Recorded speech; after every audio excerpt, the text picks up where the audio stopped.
Yes, hello everyone to the question and answer. Today we have a guest from Ukraine. We have Mila. Hey, Mila. Maybe Hi, you want Toby. hi. Maybe you want to introduce yourself and tell the people why you're at BIPoC. Hi, everybody. My name is Mila Sirychenko. I'm an environmental activist from Ukraine, Mariupol, and currently I'm studying in Vienna for environmental policy and sciences. I'm here at Egypt right now in COP. It's super crazy for me because I didn't expect to come here at all, but so happens that I'm here. I was an official delegate from Ukraine at COI 17, the Global Conference of Youth, and I stayed here for COP 27. And now I'm really glad to speak about Ukrainian youth on behalf of Ukrainian youth to raise the voice of displaced youth all over the world. And yeah, also to talk with people about Ukraine and our environmental problems, which were created by a Russian war here.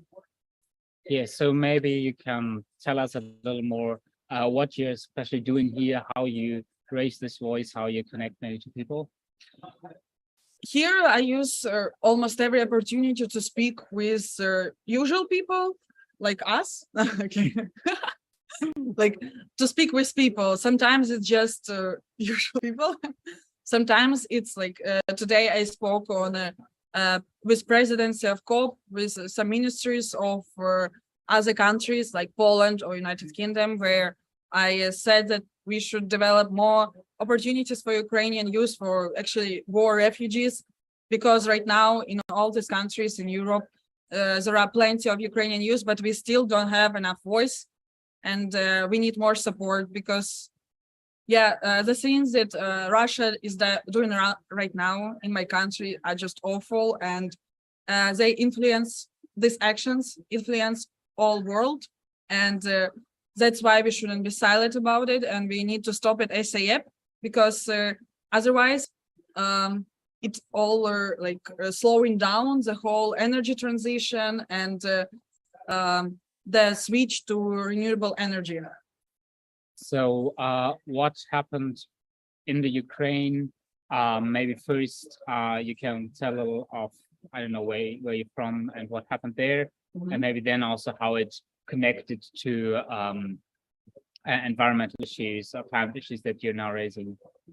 So I'm from Mariupol, and unfortunately the city is now famous all over the world for the things that Russia did to the city and its people. And it was a rapidly developing city in Ukraine, like 500,000 people there.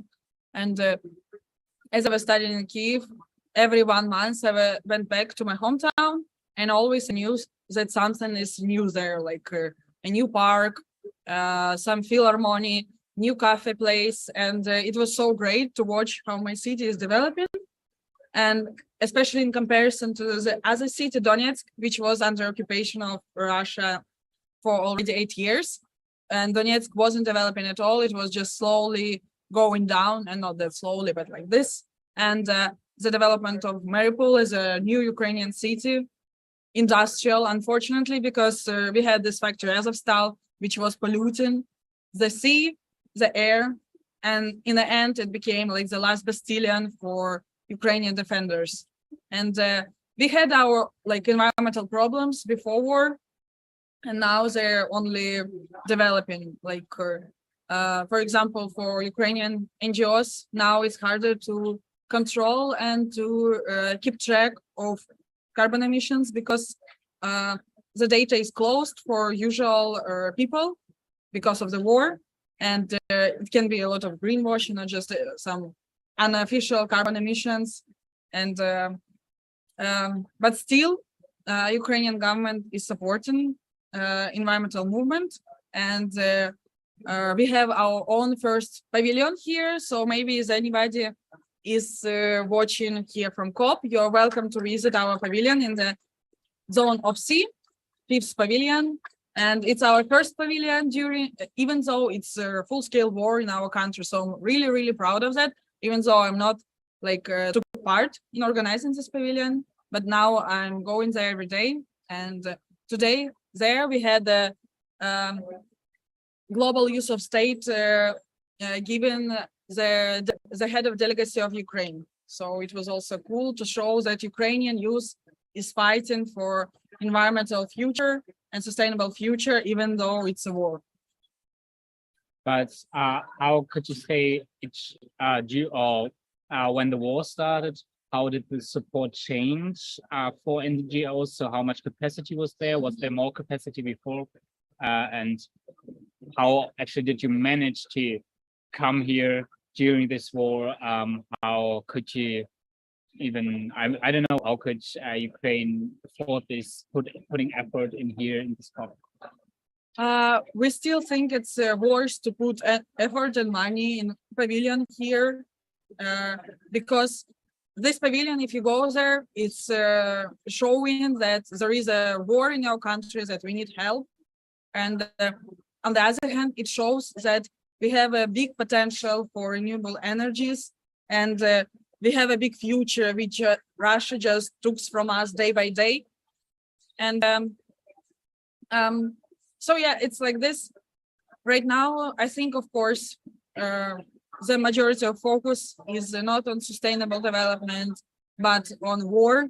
And majority of of Ukrainian budget is going to war because we need it. And that's the case. We need military support to defend our territories, because otherwise, if we just stop right here, then Russia will just go on, and the people in occupied territories, they will die one by one, as they're doing right now, unfortunately. And how do you feel now at COP? How did the Russian war affect this? So how do you, I don't know if you've seen any Russians here in the space, how do you think it's affect the negotiations, the spaces all here? As I know, they now like keeping low key, and they are not that loud as they could be. They don't have here pavilion, but they still have an office. And when I went there, I felt really not that good, because seeing that the country, which is literally is a terrorist state right now, is still presented, like, because it's on the consistency of United Nations. And in general, I think if you heard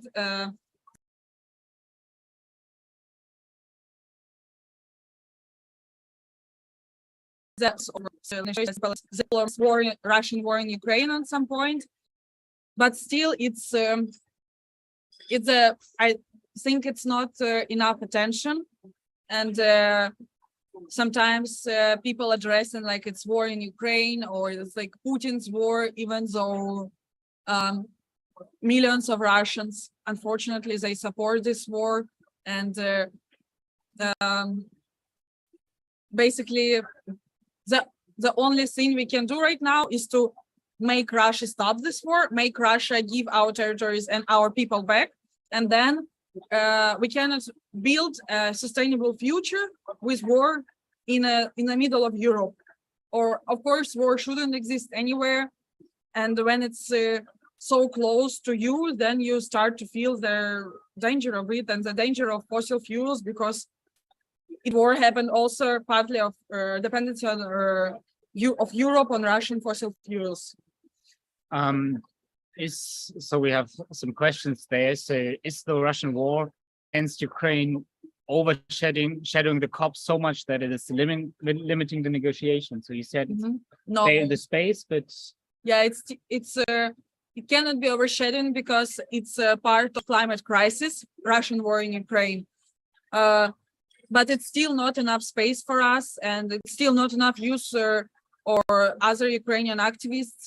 So it's not overshadowing at all. Thank you for questions.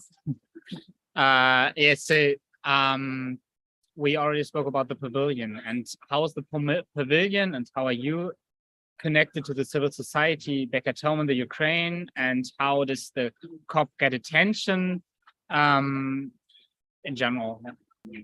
Like, unfortunately, you could think that Ukraine is now in the middle of everything, but it's not. And even on this event I told you about, of handover of use global statement.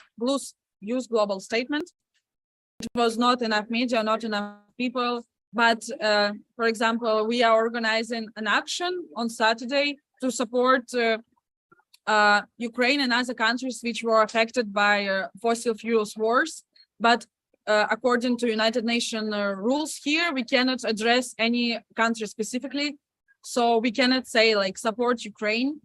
And but we want to make it obvious and get as much media attention as possible. So it's happening on 11 a.m. on Saturday. So maybe it's a good transition.